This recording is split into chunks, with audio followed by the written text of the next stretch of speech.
भाई इंडिया के सबसे बड़े यूट्यूबर एलविश यादव आज सुप्रीम कोर्ट ने जो उनके ऊपर बहुत सारी धाराएं लगी थी, snake venom, wild life act, NDPS, बहुत कुछ जो चीज़ें थी, वो आज उसकी एफआईआर स्क्वॉश हुई है।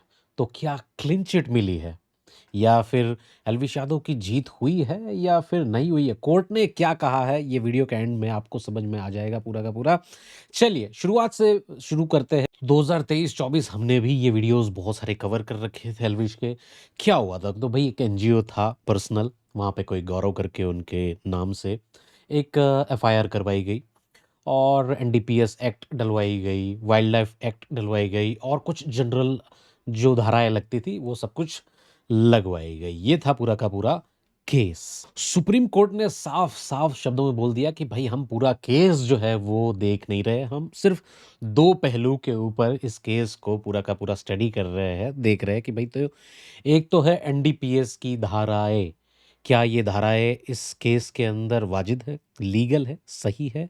और दूसरा वाइल्ड लाइफ एक्ट जहाँ पे बात की जा रही थी कि भई एल्विश ने वो जो स्नेक थे, वो स्नेक वेनम बेचा या फिर उसकी तस्करी करी या फिर स्नेक्स को रखा, उसके ऊपर बारे में बात करते। तो एल्विश यादव के अगेंस्ट जो एनजीओ ने कंप्लेन करी थी, उसके इंटेंशन के ऊपर भी जो है वो क्वेश्चन उठाया है कि भई इनका इंटेंशन क्या है? क्योंकि वाइल्ड लाइफ ऑफिसर तो है नहीं ये लोग, है ना? तो इनका इंटेंशन क्या था वो भी एक क्वेश्चन हुआ है। बाकी जो जनरल उनके ऊपर जो आईपीसी की धाराएँ लगी थी, उन सब चीज़ों के ऊपर भी बात करी है और मेन जो बात था वो एनडीपीएस की धाराएँ क्या इस केस के अंदर वाजिद है? क्योंकि वो साइकोट्रॉपिक ड्रग की कैटेगरी के अंदर वो आता ही नहीं और एल्विश के पास से वो पॉसेस हुआ नहीं है कि भई हाँ, उनकी पोज़ीशन में रहा हो, तो वैसा तो था नहीं। यहाँ ना बहुत बड़ा ट्विस्ट है। सुप्रीम कोर्ट ने ये बोला है कि भई एनडीपीएस की धाराएँ डेफ़िनिटली नहीं लग रही है, क्योंकि वो कैटेगरी के अंदर नहीं आ रहा है। दूसरा है वाइल्ड लाइफ़ एक्ट। तो भई ये क्या वाइल्ड लाइफ़ एक्ट कोई भी जो जाके लगा सकता है क्या? कोई भी आपके ऊपर भी लगा दो या उसके ऊपर भी लगा दो। आजकल बहुत सारी चीज़ें जो है वो होती रहती है। तो भई ये वाइल्ड लाइफ़ एक्ट जो है वो वाइल्ड लाइफ़ ऑफ़िसर ही लगा सकता है, अगर इन्वेस्टिगेशन हो रहा है।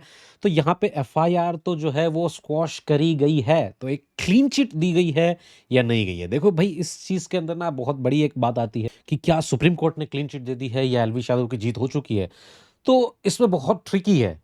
सुप्रीम कोर्ट ने पहले ही जो है वो क्लियर कर दिया था कि भई हम 2 पॉइंट है उसके ऊपर ही बात करेंगे, पूरा जनरल केस के ऊपर बात नहीं कर रहे कि क्या है, क्या नहीं है। तो भई एनडीपीएस की धाराएँ नहीं हैं। वाइल्ड लाइफ एक्ट जो है वो एनजीओ जो है जिन्होंने करा था, स्पेशली उनके इंटेंशन के ऊपर भी क्वेश्चन करा और उसका मतलब ये नहीं है कि क्लीन चिट दे दिया। वहाँ पे कोर्ट ने बोला है कि अगर कुछ भी चीज़ ऐसी हुई है तो भई जो है, कुछ ना कुछ कार्रवाई करी जाएगी बट एफआईआर जो है, वो स्क्वॉश करी गई है। इसका मतलब ये नहीं कि वाइल्ड लाइफ एक्ट के ऑफिसर्स जो है, वो फ्रेश कंप्लेंट नहीं कर सकते। यहाँ पे क्लियरली एक इंडिकेट किया गया है अगर देखा जाए, इस केस से जो है सीखने वाली बात ये है कि भई सुप्रीम कोर्ट ने एक बात क्लियर कर दी है कि जो प्रोसेस जो फ़ॉलो किया गया है, जो एफआईआर करी गई और जो जनरल आईपीसी की जो धाराएँ लगी थी, वो कोई दूसरे केस से रिलेटेड थी, इस केस से नहीं था, तो पूरा मिक्स कर दिया।